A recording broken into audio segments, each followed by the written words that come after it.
The Unfiltered Human on the Fringe, Episode 8. Guilt, Good Intentions, and a Heavy Heart themes of this podcast: internalized blame, survivor guilt, moral failure and emotional legacy, including family systems, inherited guilt, and compulsive atonement. So let's start. There are few emotions as sticky, as suffocating, and as shape-shifting as guilt. It masquerades as conscience, shows up in love disguised as loyalty, and plays out in silence where a scream once belonged. Guilt creeps into our nervous system, inherited, learned, absorbed, until we can no longer tell if it was planted by someone else or born from our values. In this episode of The Unfiltered Human on the Fringe, we dive deep into the landscapes of guilt, not to drown in them, but to understand where we picked up the weight and why we kept carrying it. We'll explore moral failure, survivor's guilt, inherited shame, emotional atonement, and the false link between being a good person and being a self-sacrificing one. The first cut: when did guilt begin? Guilt doesn't always start with a crime or being in the wrong. Sometimes it begins with being misunderstood or worse, misrepresented. I don't remember the exact moment guilt first landed in my body, but I recall childhood arguments with my sister. She would provoke me, I'd react, and then she'd tell our parents, flipping the story. I wasn't innocent every time, but the pattern left a mark. I was made to feel guilty even when the story wasn't mine alone. As the eldest, I think she felt left out sometimes. In fact, it was brought up in conversation as we grew up, and I began to internalize that dynamic in other relationships.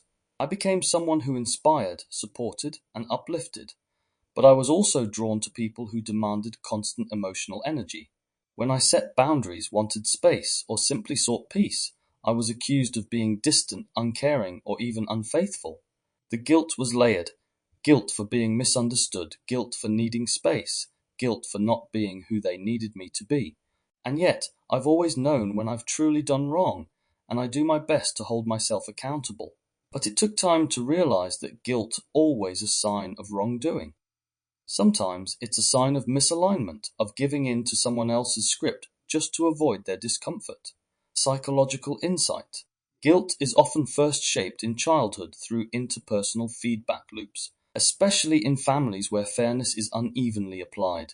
According to Erikson's stages of psychosocial development, children in early years navigate the conflict between initiative versus guilt, ages 3-6, where actions are judged by caregivers and either validated or shamed. When boundaries are blurred, such as being punished for a reaction to provocation, a child can develop toxic guilt, believing their emotional needs are inherently disruptive. Reference: Erikson, E.H., 1950 Childhood and Society Insight Prompt. Guilt is not always evidence of harm. Sometimes it's evidence of emotional imbalance or manipulation. Self-reflection prompt. When did you first start to feel guilty for simply being yourself? Theory in action. Trace a current guilt trigger back to its origin. Who taught you to feel guilty for that need or trait? Inherited shame, inherited blame. I've never felt responsible for someone else's suffering or failure, not in the way that some people internalize it. I understand that we each have to navigate our pain and growth through our own choices. But I do see how many people carry emotional burdens that were never truly theirs, born from years of conditioning, societal pressure, or familial scripts. The world often punishes people for not thriving under broken systems. We internalize systemic failures, not personal ones. When I created this project, it was to help people reframe their suffering not as a personal defect, but as a signal, a signpost that points toward the need for deeper awareness, shadow work, and emotional clarity. I've never taken on inherited shame blindly, but I have felt uneasy knowing how much suffering is passed down, not just through genes, but through silence, suppression, and survival. Psychological insight. In family systems theory, unresolved trauma and emotional debt are often passed down across generations, not just through behaviors, but through unspoken roles. Murray Bowen called this multi-generational transmission process. Children can unconsciously take on guilt or shame from parents or elders, becoming the emotional caretaker or scapegoat even when they've done nothing to warrant it. This creates a false sense of moral responsibility for the pain of others. Reference: Bowen, M., 1978, Family Therapy in Clinical Practice Insight Prompt. Not all burdens are yours to carry. Inherited pain does not equal inherited responsibility. Self-reflection prompt. Have you absorbed guilt from someone else's story and mistaken it for your own? Theory in action prompt. Write a short letter to a younger version of yourself, reminding them what's not their fault. The survivor's weight. Sometimes we feel guilt not for what we did, but for what we managed to escape. There were times I noticed I was doing well in areas where others were struggling, and instead of support, I felt the sting of passive comments, dismissive energy, and a subtle sense that others wanted to pull me back down. Not out of malice, but out of discomfort. I did carry guilt for my progress. I wanted to inspire others, share my success, and lift people. But I learned that unless that energy is invited, it often backfires. People become resentful not because you've done something wrong, but because your growth reflects to them what they haven't yet faced. Eventually, I realized the guilt wasn't mine to carry. You can't dim your light for others and call it love. Psychological insight. Survivor's guilt is commonly associated with those who lived through trauma that others didn't, but it also appears in more subtle forms like emotional or socioeconomic disparity. Psychologists describe this as relative deprivation, when someone feels guilty for thriving while others in their circle suffer. The guilt stems not from wrongdoing, but from internalized emotional loyalty and the need to belong, even if it means dimming your light. Reference: Janoff Bullman, R. 1992, Shattered Assumptions. Towards a New Psychology of Trauma Insight prompt. Survivor's guilt can be a mask for unmet emotional boundaries, and not a signal to shrink. Self-reflection prompt. Have you ever felt guilty for being happy, stable, or successful? Theory in action prompt. Instead of apologizing for your progress, write down 3 things you're proud of and let them be enough. The atonement loop. I've spent years over-giving, over-apologizing, and over-explaining, all in an attempt to avoid conflict. Because I struggled with temperament early on, I learned to internalize instead of express. I didn't want to explode, so I withdrew, but that meant resentment built up. And instead of processing my anger, I atoned for it by giving too much, speaking too little, and abandoning myself in the name of peace. Looking back, I can see it now. The fear wasn't just of abandonment by others. It was the deeper fear of abandoning myself, my truth, my needs, my voice. Doing shadow work helped me name that pattern. I now let myself speak up without confrontation, process emotions in silence, and recognize the nervous system needs rhythm, not repression. I no longer atone for things I didn't do. I speak, I stand firm, I stay congruent. Psychological insight. Chronic over-apologizing and over-giving can stem from a trauma response known as fawning, a survival mechanism where the individual appeases others to stay emotionally safe. It's often linked to early emotional invalidation, where boundaries were punished or ignored. Over time, this creates a pattern of self-abandonment, where the individual takes on guilt not to repair a wound, but to prevent rejection. Reference: Walker P. 2013, Complex PTSD, From Surviving to Thriving. Insight prompt. Atonement without wrongdoing is not virtue, it's self-erasure. Self-reflection prompt. What behaviors do you use to make up for things you didn't do wrong? Theory and action prompt. Practice saying, I understand how you feel, instead of I'm sorry when you haven't caused harm. Moral failure and the inner judge. One of the heaviest moral weights I've carried was leaving the mother of my children. I'd fallen out of love and couldn't make the marriage work, and the heartbreak wasn't just emotional, it was existential. Moving out meant seeing my children less. It meant redefining family. It meant guilt in every form. I broke down privately, in workrooms, in silence. The emotional, financial, and social pressures were immense. I felt unheard, unrecognized, even when I tried to speak about my health and well-being. And yet my inner voice screamed, you failed them. Society reinforces that script, that divorce equals failure. That broken homes create broken children. But I knew staying would have broken us all further. It took time, introspection, and deep pain to realize leaving wasn't a moral failure. It was an act of truth. And now, through my work, I strive to build something more stable and authentic for myself, for them, and for those who listen. Psychological insight.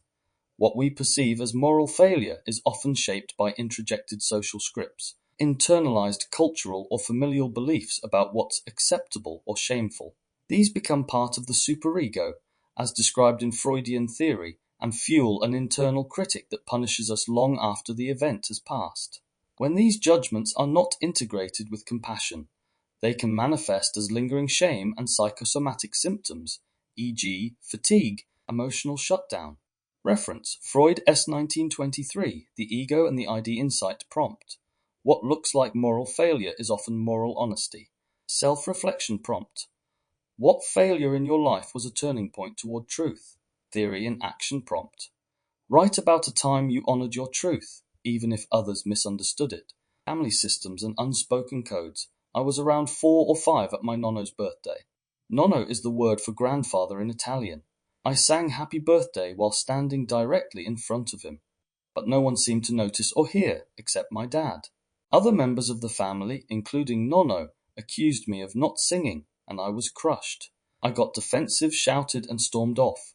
But instead of being consoled or asked what happened, I was pressured to apologize. For days, no one apologized to me for the false accusation. It left a scar. It taught me that guilt could be weaponized, that silence, obedience, and submission were valued more than truth. In that moment, I learned a dangerous message.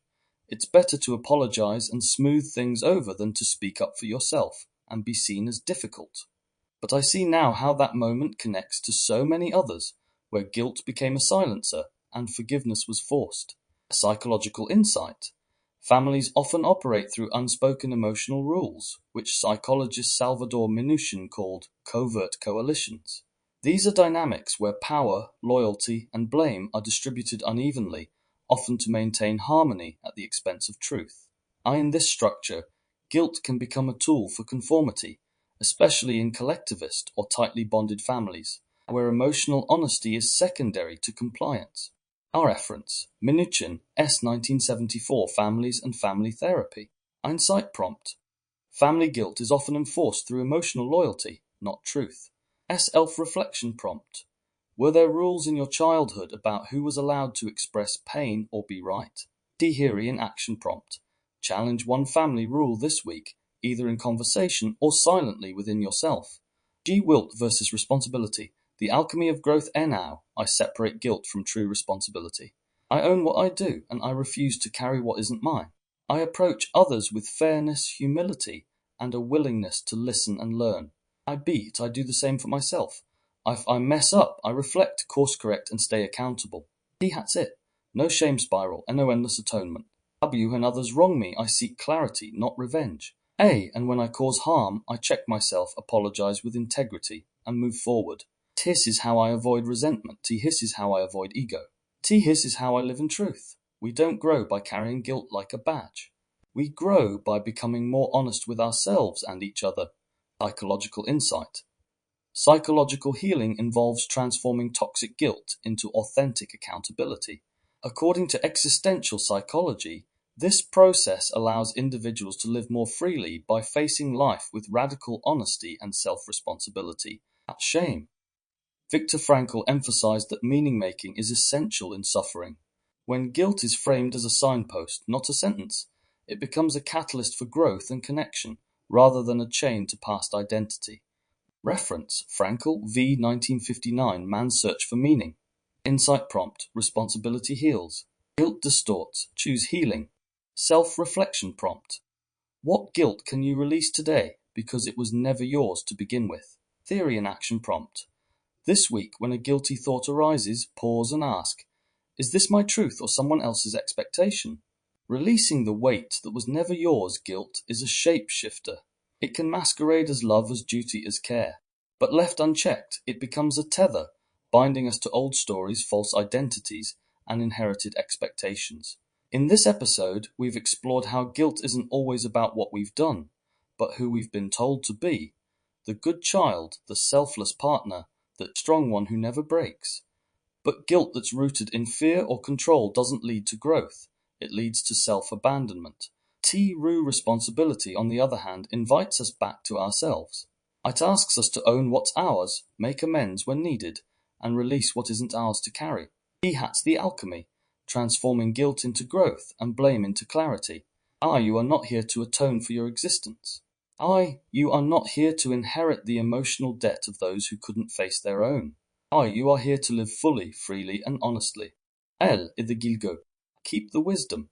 James Miller, I found value in today's episode. You may also be interested in my broader project, The Inversiverse, a series exploring the hidden architecture of perception, identity, control, and consciousness.